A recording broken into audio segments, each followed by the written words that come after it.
rhyme সিরাতাল্লাযীনা আন'আমতা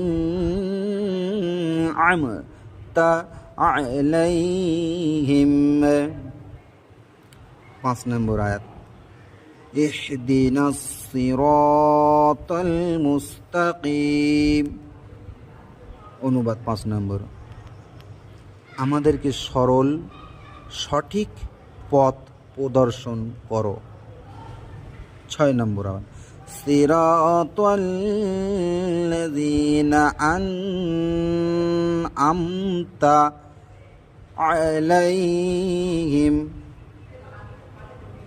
6 নম্বর বাংলা অনুবাদ ওই সমস্ত লোকদের পথ যাদেরকে তুমি নিয়ামত দান